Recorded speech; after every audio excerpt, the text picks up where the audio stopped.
Oke, Assalamualaikum warahmatullahi wabarakatuh. Tapi pun kembali lagi bersama saya Bayu Saputra, host Tribun Lampung TV.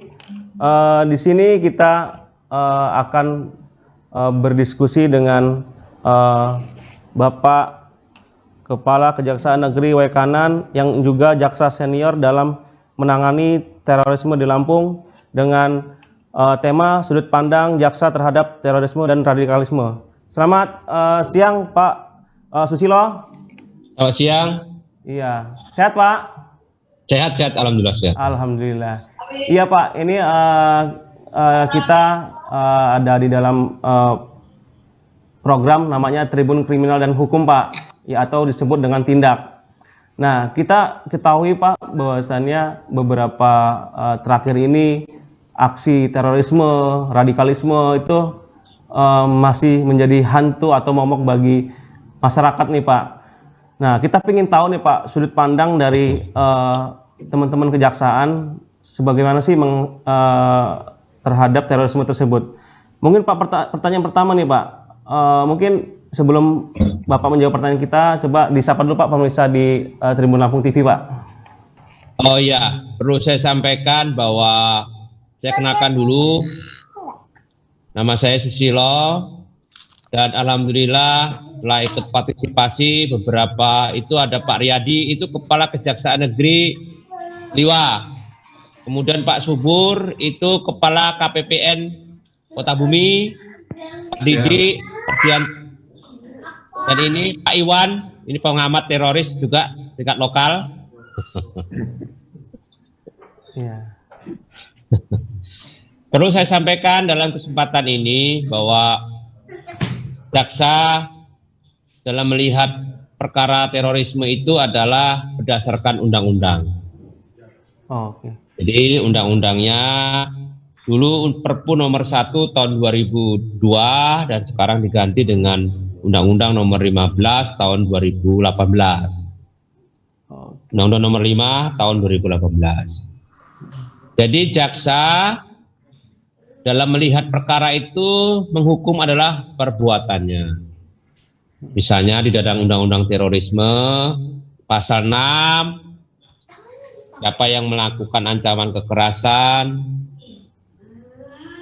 Nah, pasal 6 itu setiap orang yang dengan sengaja menggunakan kekerasan, menimbulkan suasana teror atau rasa takut terhadap orang secara meluas, itu pasal 6. Pada waktu itu saya tahun 2013 masuk Satgas Anti Teroris. Kebetulan waktu itu saya diberi tugas untuk menyidangkan perkara Mujahidin Indonesia Barat.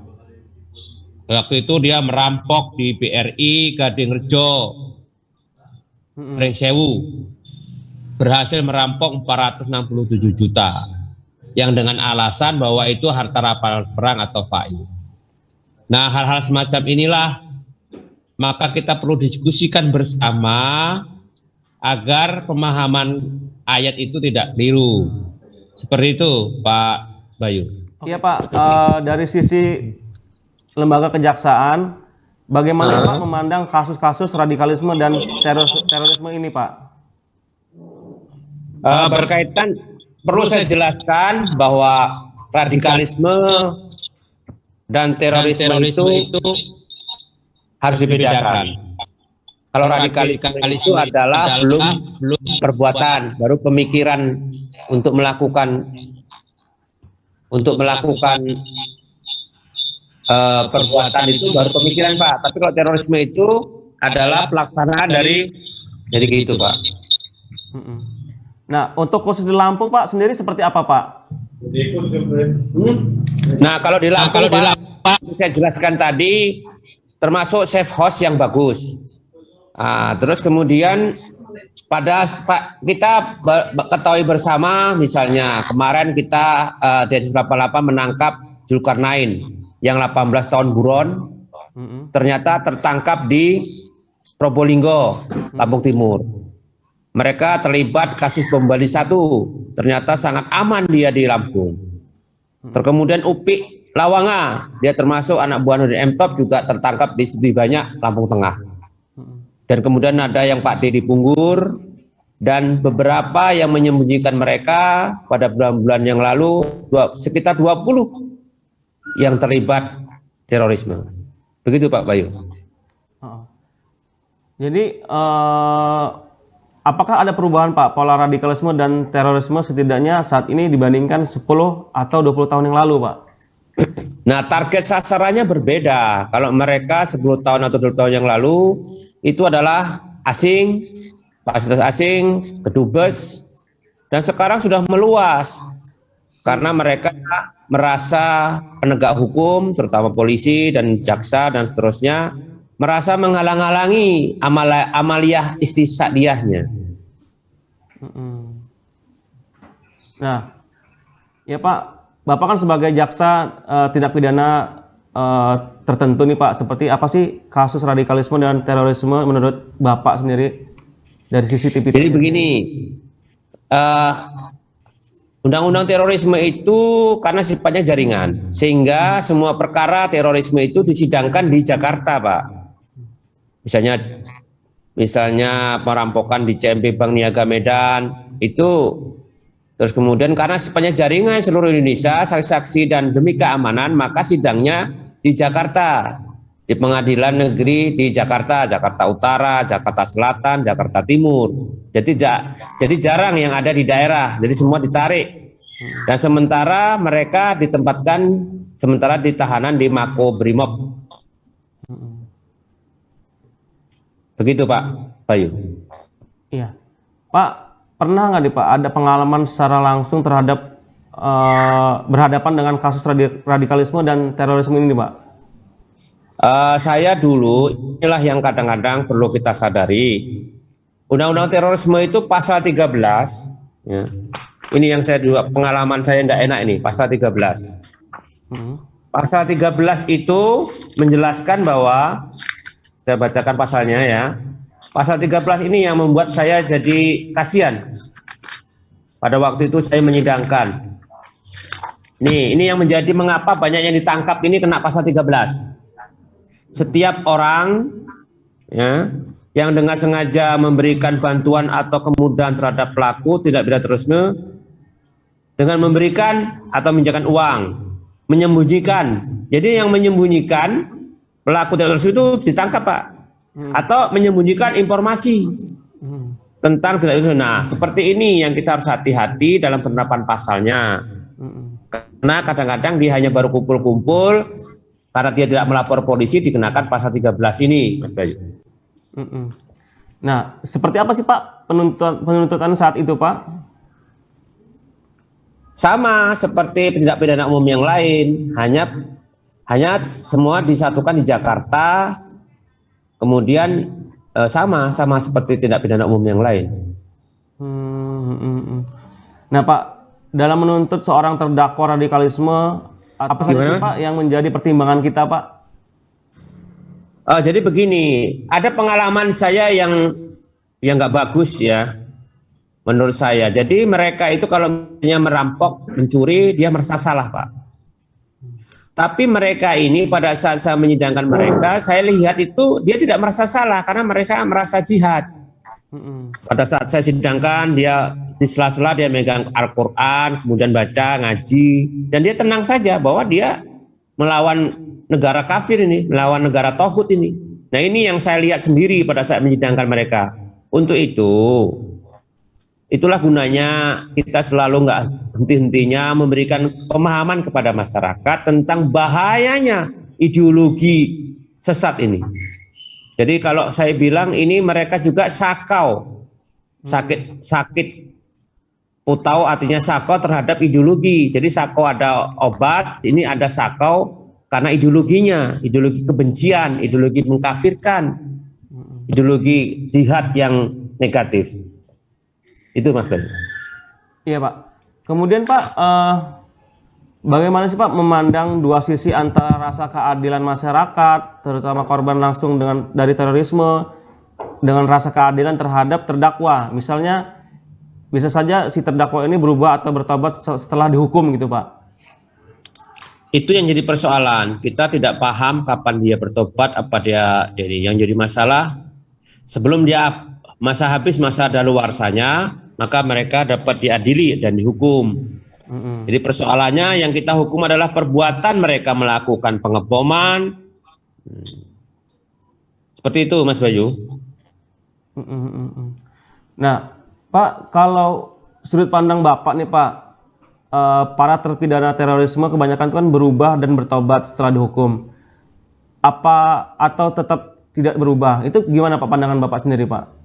Jadi dalam undang-undang terorisme itu ada dua pencegahan. Ada pencegahan yang namanya deradikalisasi dan yang kedua kontraradikalisasi. Nah, kalau yang kita lakukan ini adalah kontraradikalisasi. Orang yang belum kena paham radikalisme dan bukan terpidana atau teroris. Itu kontraradikalisasi supaya jangan kena paham radikalisme. Tapi kalau mereka yang telah melakukan perbuatan namanya deradikalisasi. Nah, pengalaman saya dulu pernah saya menyidangkan Milia Maksum, mereka adalah gubernur NI Jawa Barat yang memasuk senjata untuk melakukan perampokan. Sekarang di penjara dia telah tobat, sudah cinta ke tanah air, namanya Milia Maksum. Nah, termasuk Nasir Abbas itu kan juga dulu yang termasuk setuju dengan merubah menjadi Jamaah Islamiyah Indonesia. Sekarang alhamdulillah mereka Nasir Abbas telah membantu kita, dan saya juga membuat buku ini, pengantarnya Pak Nasir Abbas. Buku tulisan saya ini pengantarnya adalah Pak Nasir Abbas. Dia menjelaskan pengalaman dia di Afghanistan ternyata tidak cocok untuk di Indonesia karena negara kita adalah negara yang banyak suku dan banyak agama. Yang cocok adalah Pancasila itu menurut Nasir Abbas dalam buku ini. Kemudian Pak, menurut Bapak apa sih Pak yang menyebabkan banyaknya terpidana terorisme ini yang berubah gitu Pak? Ya, mereka berubah karena mereka menyadari ternyata paham dia adalah paham sesat. Jadi menurut saya dia harus paham dengan mazhab yang lain. Nah, jadi radikalisme itu dia hanya berguru kepada guru yang satu, dia harus berguru kepada guru yang lain atau berkomunikasi kepada umat Islam yang moderat. Jangan umat Islam yang radikal. Iya. Artinya Pak itu program pemerintah terkait deradikalisme, penghukuman dan penyadaran terhadap para terorisme itu tidak cukup berhasil ya Pak? Menurut saya berhasil. Kalau tidak, kita seperti Suriah. Kalau tidak ada negara hadir, Densus 88 dan jaksa hadir, kita kondisinya seperti Suriah, perang antar faksi dan sebagainya. Sehingga dengan adanya ini cukup berhasil. Walaupun ada sisi-sisi mungkin ada kekurangannya, itu kita perbaiki. Jadi apa nih Pak harapan Bapak Pak terkait hal tersebut Pak? Harapan saya oleh karena itu dalam acara ini Pak, ini selalu kita, karena mereka narasi terhadap Indonesia negara kafir, Indonesia negara tauhid.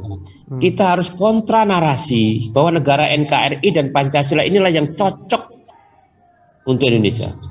Dengan seperti apa Pak? Mungkin langsung kepada mereka itu Pak? Ya kita jadi begini, di dalam menjelaskan kita juga bicara dalil. Mana ternyata mereka setelah saya pelajari mereka salah memahami ayat. Dalam buku saya ini menjelaskan tentang menjawab bahwa negara kita bukan negara kafir. Dengan dalil-dalilnya. Artinya dengan dalil itu mencoba untuk kita bisa masyarakat tidak terjebak gitu Pak ya, harapannya Pak ya? Iya, ya seperti itu Mas Bayu. Contohnya begini Mas Bayu, contohnya seperti ini. Pada saat kita ditanya, apakah antum pilih mana KUHP atau Al-Quran? Itu pertanyaan jebakan. Hal sepele itu Pak ya? KUHP atau Al-Quran? Maka orang Islam akan menanyakan Al-Quran. Nah, di dalam surat Al-Maidah 44 ayat terakhir berbunyi wa man lam yakum bima anjala fa ulaika humul kafirun. Barang siapa menghukum tidak dengan hukum Allah maka dia kafir. Jadi kalau sementara hukum Al-Qur'an Di Al-Maidah 38, wasyariku wasyarikotu fakto aidiyahuma, pencuri laki-laki disuruh fakto maka potong tangan. Kan begitu. Nah, sebetulnya pertanyaan itu salah. Nah, dia tidak membaca hukum pidana Islam secara komprehensif. Dia hanya membaca hukumnya hanya potong tangan, tapi tidak membaca ayat selanjutnya. Ayat selanjutnya, barang siapa bertobat dan berbagi diri maka dia tidak dihukum. Contohnya ada jurisprudensi, kalau dalam bahasa hukum namanya jurisprudensi. Pada saat Khalifah Umar bin Khattab, pencuri pada masa itu tidak dipotong tangan. Jadi kita ada contohnya, tapi didenda 2 kali. Nah, bagaimana dengan Indonesia? Indonesia ini hukumannya penjara, tidak bertentangan dengan Al-Quran. Karena kita mengikuti jurisprudensi dari Umar bin Khattab. Ya. Terus kemudian kita, kalau bertentangan itu, apabila Al-Quran menghukum, KUHP tidak menghukum. Ini hanya jenis hukumannya yang berbeda. Nah, jadi begitu. Jadi seperti contoh balas bunuh kisos. Apabila dia tidak memaafkan, maka dia akan diat. Bahkan kalau tidak ada maka dia maafkan. Jadi hukum Al-Quran itu ada namanya 2 kategori hukum. Namanya hukum pokok, namanya azimah. Kemudian hukum rusyah, keringanan. Jadi semua di Al-Quran itu ada hukum tertinggi dan ada terendah. Hukum penjara tidak bertentangan dengan Al-Quran, hanya beda jenis hukumannya. Nah, Pak, bagaimana sih Pak dengan penindakan terhadap orang-orang yang diduga atau diindikasikan terkait dengan tindakan radikalisme? Apakah sudah cukup baik Pak, misalkan terkait proses penangkapannya dan lainnya gitu Pak? Nah, kalau itu saya tidak bisa menilai terlalu jauh karena saya penegak hukum yang tidak punya bukti, saya tidak bisa berasumsi. Tapi menurut pengamatan saya, sebagian besar sudah benar. Hanya ekses di lapangan kan kita tidak tahu. Seperti itu Mas Bayu. Iya. Pak, kemudian Pak, mengapa sih Pak terorisme, radikalisme ini itu membawa agama dengan jargon kafir, jihad dan sebagainya gitu Pak? Nah, itu seperti apa sih Pak sudut pandang Bapak dari hukum pidana Islam sendiri Pak? Karena mereka itu dia salah memahami tentang kebangsaan. Kalau dalam buku kitab itu namanya politik hukum negara, namanya siyasah dusturiyah. Politik hukum Islam itu siyasah dusturiyah. Dan kita sudah dicontohkan oleh Nabi pada zaman itu terjadi percecokan antara suku dan agama di Madinah. Maka Rasul membuat piagam Madinah. Nah, kita meniru piagam Madinah, konstitusi piagam Madinah itu menjadi kemudian piagam Jakarta, kemudian piagam Jakarta disesuaikan dengan Pancasila. Jadi kita tidak bertentangan dengan sunnah Rasul. Apa yang kita lakukan itu sudah sesuai dengan sunnah Rasul tentang bagaimana hidup berbangsa dan bernegara. Nah Pak, terakhir nih Pak, apa sih Pak harapan Bapak selaku jaksa sendiri, kemudian selaku kepala kejaksaan juga gitu kan, di Kejari di Wekanan gitu Pak, untuk kasus radikalisme dan terorisme ini Pak? Jadi begini, itulah sebabnya saya kemarin pada saat Kasihpenkum Mas Andri Kejati Lampung menawari saya untuk Zoom meeting ini, saya tertarik dengan teman-teman di wartawan, terutama di Tribun Lampung, karena kita ingin sama-sama menghadapi bersama narasi ini dengan kontra narasi. Para terorisme itu propaganda, kita kontra propaganda. Kita terus menerus seperti ini dilaksanakan. Kalau bisa semua pondok pesantren, semua yang ini kita diskusikan, sebetulnya apa tentang mereka itu salah memahami ayat. Mengapa saya berani mengatakan begini? Karena saya saksi yang telah menyidangkan mereka, yang membawa ayat-ayat itulah di persidangan. Makanya saya kemudian menulis dalam buku. Ternyata setelah saya pahami, saya pelajari, mereka salah dalam menukil ayat. Gitu. Sehingga saya menulis buku ini dengan harapan kita berbagi pengalaman. Ternyata saudara-saudara kita itu salah paham tentang ayat Al-Quran, tentang kafir, tentang tauhid, tentang jihad. Nah, setahu saya Islam itu satu, Mas Bayu. Tapi umat Islam itu terbagi 3.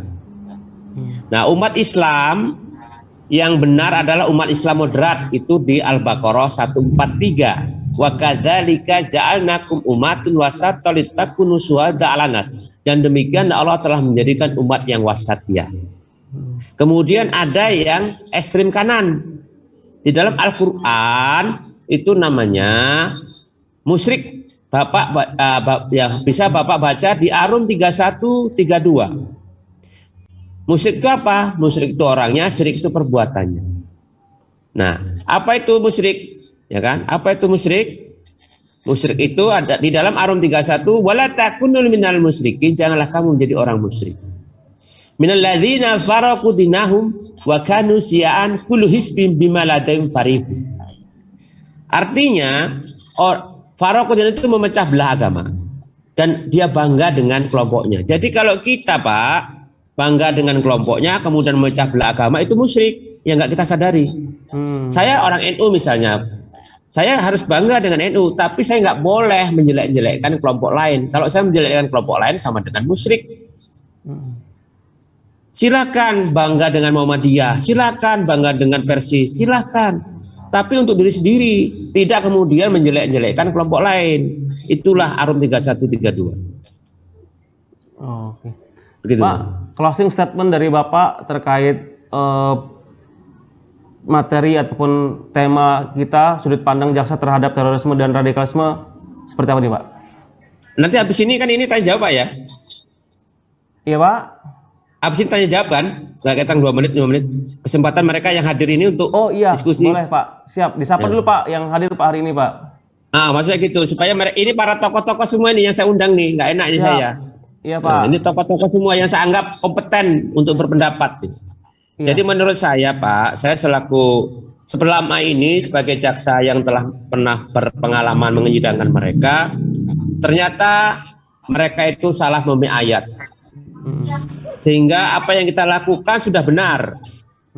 Kalau tidak kita lakukan tegas, maka akan terjadi suriah kedua di Indonesia. Saya sangat bangga dengan Densus Mabes Polri, terutama Densus 88, tegas. Salah kita akan salah. Kalau tidak, kita ibarat NKRI ini seperti kapal besar, Pak. Ada 1000 orang yang seperti mereka, maka kapal kita akan tenggelam. Oleh karena itu kita sama-sama menjaga, merawat NKRI supaya tidak diganggu oleh para radikalisme dan terorisme. Itu, Pak, Mas Bayu. Iya, Pak. Cukup sekian, Pak. Sebuah tayangan kita, Pak, di Tribun Lampung TV. Teman-teman yang bertanya tadi, Pak, bisa ditanyakan? Bertanya ataupun berpendapat, silahkan. Bertanya atau berpendapat. Silahkan, Pak Mas Bayu. Iya, monggo. Dari siapa, Pak? Pak Riyadi itu kalau ada berpendapat, Pak Riyadi dari Kajari Lampung Barat. Boleh, Pak Yadi. Pak Riyadi. Assalamualaikum warahmatullahi wabarakatuh.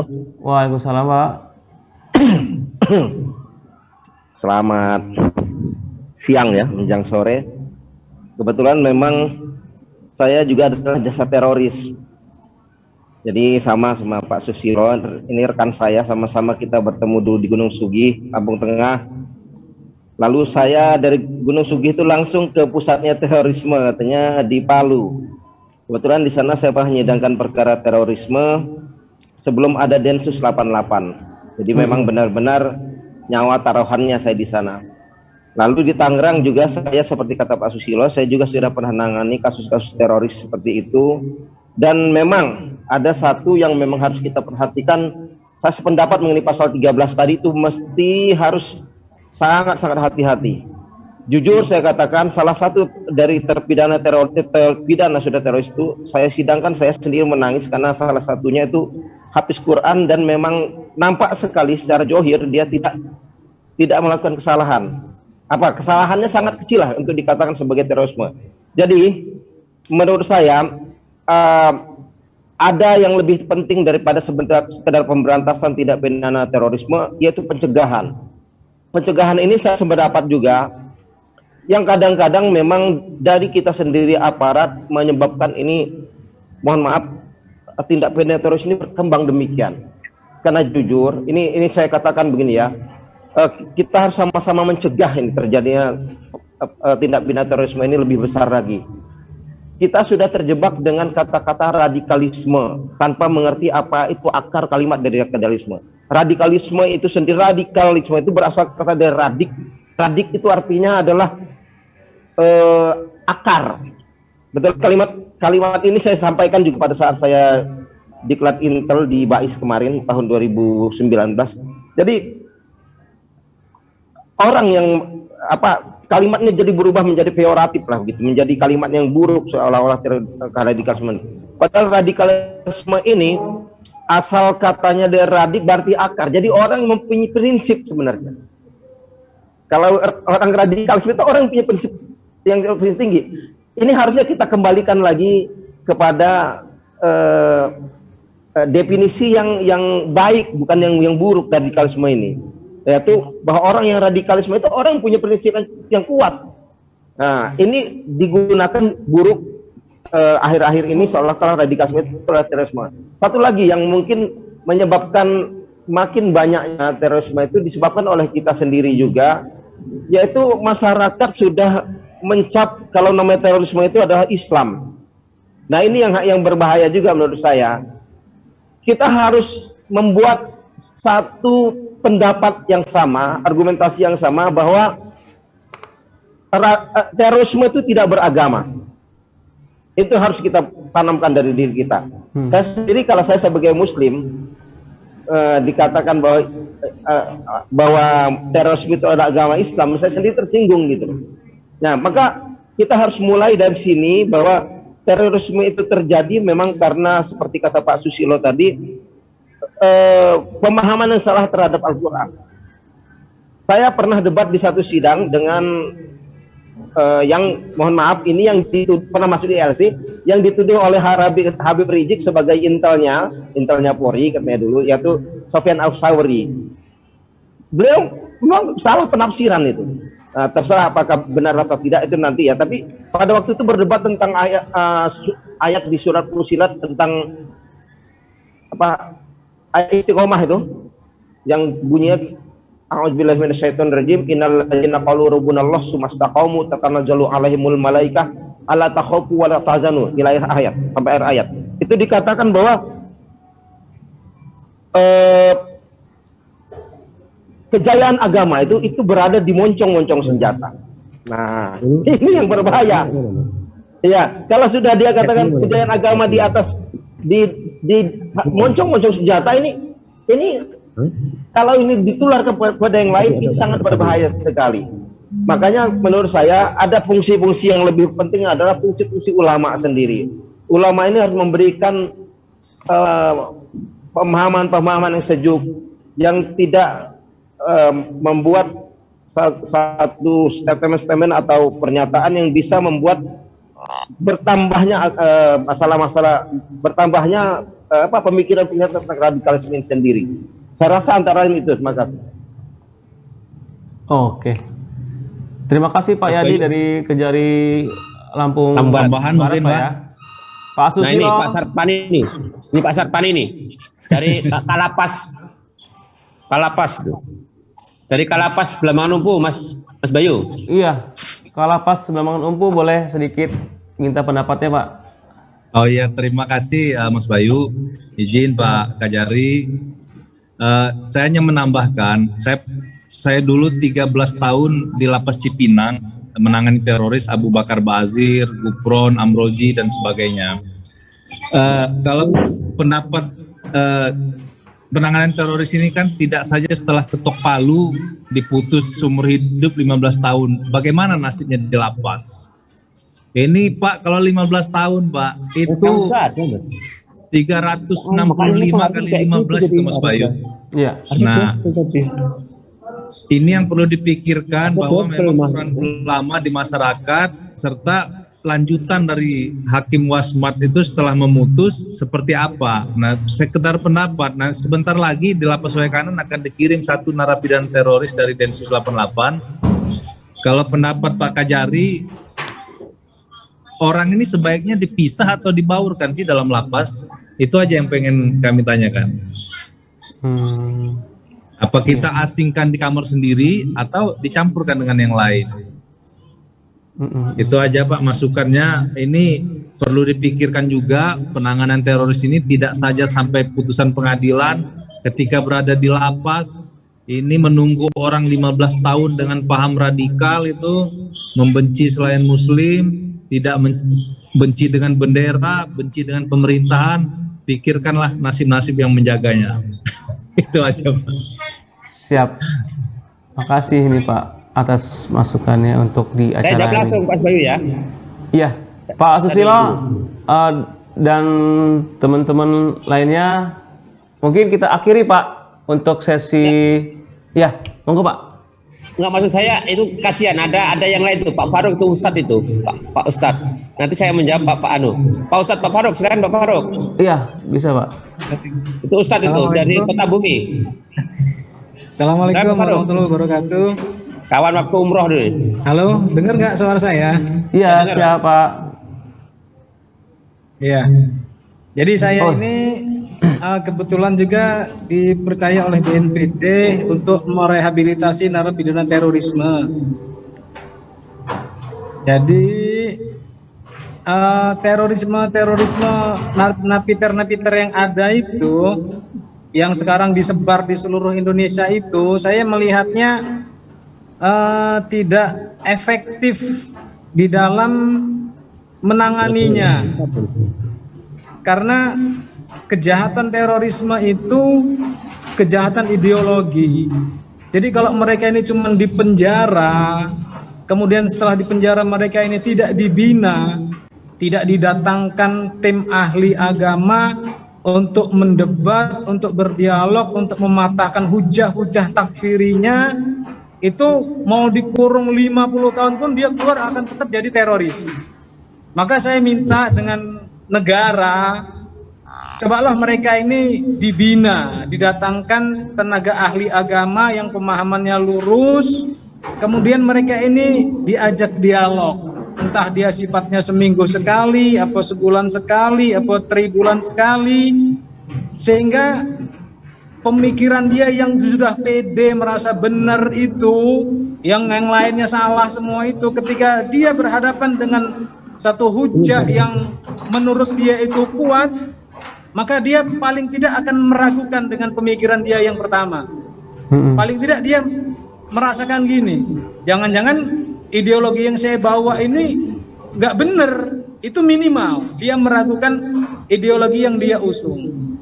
Nah, saya melihat narapidana terorisme ini dia tidak mendapatkan fasilitas ini.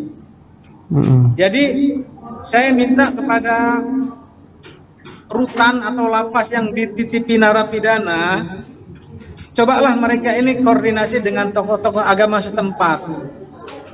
Ya, boleh dengan MUI-nya atau dengan ormas-ormas yang lain.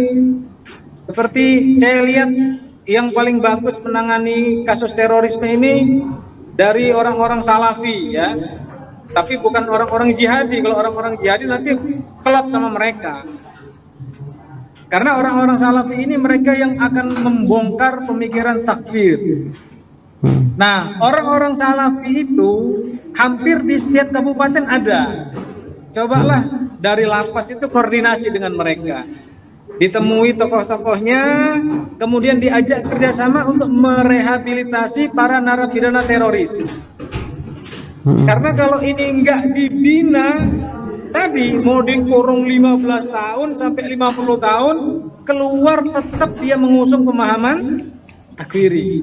Tapi kalau dia diajak dialog, seperti Ibnu Abbas mengajak dialog orang-orang Khawarij, yang pada waktu itu sebagian mereka rujuk kembali ke pemahaman para salafus saleh, ini bagus yang seperti ini. Tapi kalau cuma dikurung, saya khawatir malah bisa menular ke petugas, bisa menular ke narapidana yang lainnya. Maka tadi seperti yang ditanyakan tadi, memang bagusnya napiter itu disendirikan, dikurung sendiri, jangan dicampurkan, karena dia menular, berbahaya. Ini pemikiran yang berbahaya. Dia bisa menular seperti anjing gila. Dia menggigit, dia menularkan rabies. Itu usulan saya kepada teman-teman yang mungkin ada di kejaksaan dan yang ada di lapas-lapas itu. Demikian Pak Susilo. Iya, siap.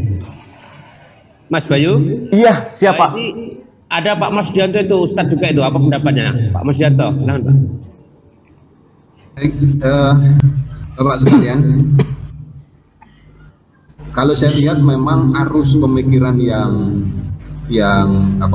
bebas ya, ini nggak bisa dibendung karena kemajuan teknologi. Nah, sehingga pemikiran-pemikiran yang tidak sesuai dengan tata urutan yang semestinya ini memang menjadi menung. Contoh misalnya begini, dengan era yang terbuka ini, orang bisa langsung merujuk Quran, merujuk hadis gitu. Dan kemudian karena dia memiliki semangat yang tinggi, kemudian dia mencoba memahaminya secara tidak standar. Nah, padahal ilmu Islam itu memiliki tahapan-tahapan. Katakanlah tadi yang bicara tentang fa'i, tentang jihad itu harus dipahami dari kitab-kitab yang sederhana, yang paling dasar, yang nanti dijelaskan tentang hukum Islam paling dasar. Kemudian naik, kalau misalnya ini terkait dengan pelajaran di diniyah ya, mulai kitab yang paling dasar Mabadik, nanti naik ke takrib, naik kemudian sampai mu'in, barik mu'in. Nah, kadangkala di masyarakat tidak seperti itu. Dia langsung menunjuk pada materi-materi inti yang kemudian ditafsirkan sendiri. Nah, sehingga tata caranya pun salah, hasilnya pasti salah. Prosesnya nggak benar, hasilnya juga pasti tidak sesuai yang semestinya. Ini yang pertama. Kemudian yang kedua, saya setuju dengan Ustadz tadi yang sebelum tadi ini. Memang yang harus kita perangi itu pemikirannya dulu. Kalau tindakannya kan sudah lengkap nih, sudah settle, sudah hebat lah, menurut saya sudah cukup lah. Tapi tindakan ini kan disuplai dari pemikiran. Kalau pemikirannya ini tidak dihentikan atau tidak dikurangi, maka outputnya juga akan terus ngalir. Nah, makanya tim pencegahan dari seperti Kajari dari Kota Bumi tadi ya, itu bagus. Jadi sosialisasi pemahaman yang benar kepada pelajar di tingkat SMP, SMA itu. Kemudian seminar-seminar terkait dengan ini harus lebih masif gitu. Kemudian saya melihat memang ide-ide di masyarakat yang mengalir di medsos dan seterusnya itu memang susah sekali dikendalikan, sangat susah sekali dikendalikan.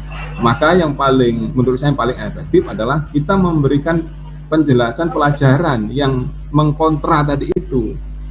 Contoh misalnya ketika di masyarakat menggunakan satu ayat hadis bahwa pengertiannya begini, ini harus bisa dikontra dengan struktur pelajaran yang lebih baik, lebih berstandar, sehingga nanti dengan penjelasan ini saya yakin akan bisa diterima.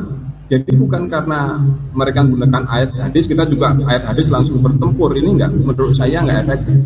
Tapi kalau kemudian diurut lagi mulai dari dasar, diurut lagi begitu, sehingga nanti dia akan ketemu bahasa Jawa itu kecetitnya di mana urat ini. Disitulah nanti insya Allah akan bisa diluruskan kembali. Dan memang saya terus terang termasuk mencoba berkomunikasi dengan Dewan Pendidikan, bisa nggak kurikulum terkait dengan anak-anak kita ini ada muatan-muatan menjelaskan Islam yang sebenarnya, yang asli, yang bukan disalah artikan. Ini saya kira ini penting gitu, karena kan sekarang di era sekarang kan tidak bisa dikontrol seperti apa, modulnya seperti apa, belum lagi gurunya.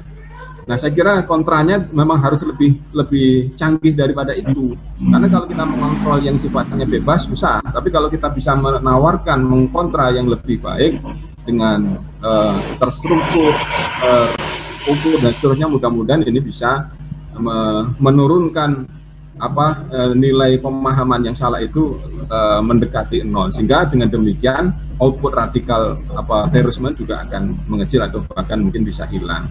Mungkin saya itu Pak Kajari, Pak Susilo, mohon maaf kalau kurang berkenan, karena saya kira memang perlu ditindaklanjuti ini. Kalau hanya melalui kayak gini agak susah kita diskusinya. Kemarin saya sudah mulai ya di Sanlat, saya menyampaikan materi tentang bahaya terorisme. Di situ saya ungkap mulai dari teror yang di zaman Nabi, zaman sahabat, pemahaman seperti apa salahnya, bagaimana sikap kita, termasuk ujung tadi itu surah Al-Baqarah bahwa kita harus menjadi ummatan muhasabah, itu harus menjadi endingnya. Nah, saya kira ini yang seperti ini kan baru hanya kalau misalnya air kita ini hanya air yang mengalir sedikit, sementara mereka itu airnya kayak air bah begitu di media sosial, di berbagai kajian dan seterusnya. Nah, kita baru air kecil, jadi ya pengaruhnya belum begitu besar. Tapi saya kira dengan kita bekerja sama di semua lini, baik dari aparatnya, para tokoh masyarakatnya dan seterusnya, mudah-mudahan ini bisa kita kita menangkan pertempuran ini dan kita bisa kembalikan kepada pemahaman yang sebenarnya. Demikian, terima kasih. Mas Bayu, itu ada case Bangpol, Pak. Baik, Blambangan Empu, Kapas case Bangpol. Silakan, Pak. Case Bangpol, baik Blambangan Empu. Itu Kabang case Bangpol, Mas Indra. Itu ada Mas Indra itu. Sepertinya nggak tersambung nih, Pak. Oh gitu ya. Pak, kita cukup akhir di sini, Pak ya, untuk acara tindak, Pak. Terima kasih Pak Pak Susilo atas perkenannya untuk memberikan sebuah informasi-informasi kepada kami. Mungkin bisa disapa pemirsa TV juga, Pak, untuk closing seremoninya, Pak. Oh iya, terima kasih. Kita sudah tadi sama-sama dengarkan pendapat dari jaksa yang menyidangkan, pendapat dari lapas yang telah 13 tahun bersama-sama dengan di Cipinang, bersama-sama dengan mereka, dan kemudian dari tadi kebetulan tadi ada kepala sekolah SMK belum sempat menyampaikan. Untuk itu saya sebagai sebagian dari umat Islam, saya cukup prihatin mengapa saudara kita salah memahami ayat. Untuk itu saya berharap mari terus kita menjadi Islam yang wasatiyah, Islam yang moderat, bukan Islam yang radikalisme. Begitu Mas Bayu.